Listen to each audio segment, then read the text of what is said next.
वैसे तो वायुसेना और नौसेना को किसी भी देश की फौज की सबसे अहम, सबसे मजबूत कड़ी, सबसे मजबूत ताकत के तौर पर गिना जाता है, लेकिन आखिरकार जो जीत हार होती है उसका फैसला तो पैदल सैनिक यानी इन्फेंट्री के जवान ही करते हैं। इसीलिए भारतीय पैदल सैनिकों को और ताकतवर बनाने के लिए इंडियन आर्मी अपनी 382 इन्फेंट्री यानी पैदल सेना की बटालियन में टेक्नोलॉजी और ऑपरेशनल अपडेट करने जा रही है।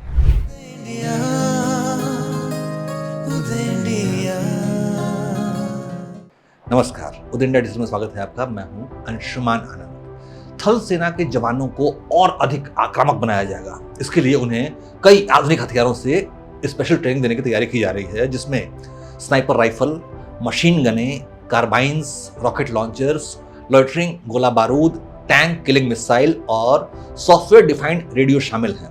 और इन सभी कवायद का मकसद पैदल सैनिकों की मारक क्षमता को और ज्यादा बढ़ाना और उन्हें और भी बहुत ज्यादा घातक बना देना है। ये ऑपरेशन सिंदूर के बाद भारतीय सेना का मेगा मॉडर्नाइजेशन प्लान है, जिसकी शुरुआत हो चुकी है। इसमें 4.25 लाख नई कार्बाइनों की खरीद की जाएगी।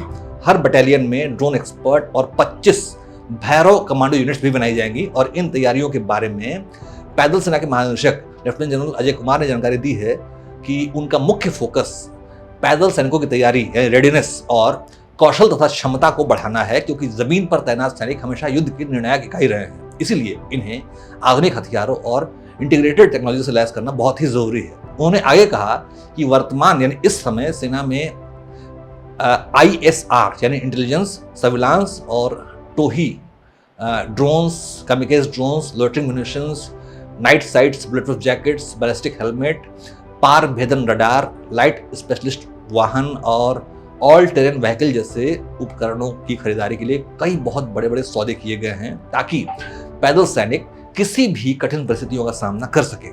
इस खरीदारी में क्लोज क्वार्टर बैटल यानी CQB कार्बाइन्स भी शामिल हैं। इस खरीदारी के तहत 4.25 लाख कार्बाइन्स खरीदी जाएंगी, जो मैं पहले बता चुका हूं, और इसके लिए 2,770 करोड़ रुपए खर्च किए जा रहे हैं। इसको इंडिया फोर्ज और PLR मिलकर बनाएंगे, जिसमें 60% भागीदारी जो है वो इंडिया फोर्ज की होगी और बाकी का काम PLR सिस्टम करेगा। सेना की ओर से बताया गया है कि इन नए खरीदे गए हथियारों की डिलीवरी अगले 2 सालों में शुरू हो जाएगी। वहीं एंटी टैंक गाइडेड मिसाइलों की कमी को भी देखते हुए कुछ हथियार जल्द ही खरीदे जाएंगे। इस खरीदारी की लिस्ट में अमेरिका से 12 जेवलिन मिसाइल लॉन्चर और 104 जेवलिन मिसाइलें भी शामिल हैं। सेना की ऑपरेटिंग नीतियों में भी बदलाव किया गया है। असॉल्ट राइफलों और हल्की मशीन गनों के कैलिबर को 5.56 mm से बढ़ाकर 7.62 mm किया जा रहा है। साथ ही पुरानी स्नाइपर राइफलों की जगह अब .338 स्नाइपर राइफलें दी जा रही हैं, ताकि पैदल सैनिक शॉर्ट रेंज और लॉन्ग रेंज दोनों पर ही बेहतर प्रदर्शन कर सके। हम आपको बता दें कि देश में इस समय करीब 11.5 लाख सेना के जवान हैं, जिसमें पैदल सेना की तादाद सबसे ज्यादा है।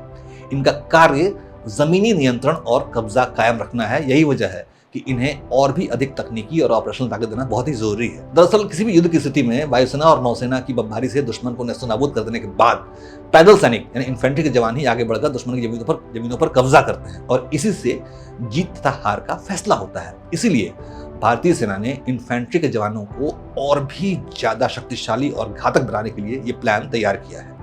जय हिंद, जय भारत।